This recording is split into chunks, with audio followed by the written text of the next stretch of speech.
vanhallakin on äänestyksen parantamisen varaan.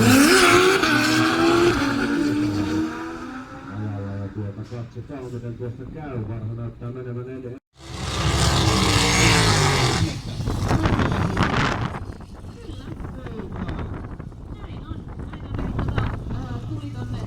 Laseradioon meille ilmoitus, että kyllä siellä autossa on kuskina Venno.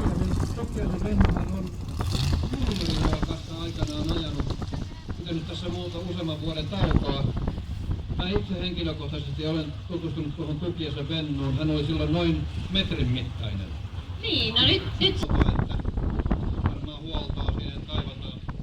Mutta tätä autoa on huolettu ja tämä auto kulkee kovaa.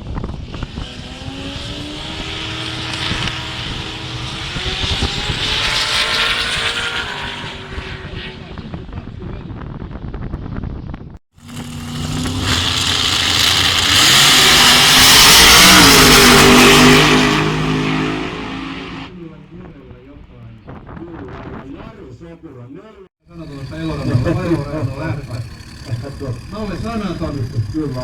Antaa tuon liikkuvuuden nyt mennä. Joo, kyllä se tuosta meneekin. Rakaavia auki, me saadaan appea tänne. Nyt onkin niin kovaa settiä, että... Onko se muuten köyttä, kun ajaa tuota Pulmuria? Eihän sitä kukaan muu uskalla ajaa. Se voi olla, joo.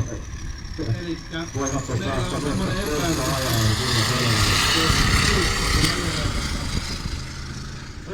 Pulmuri. Kyllä.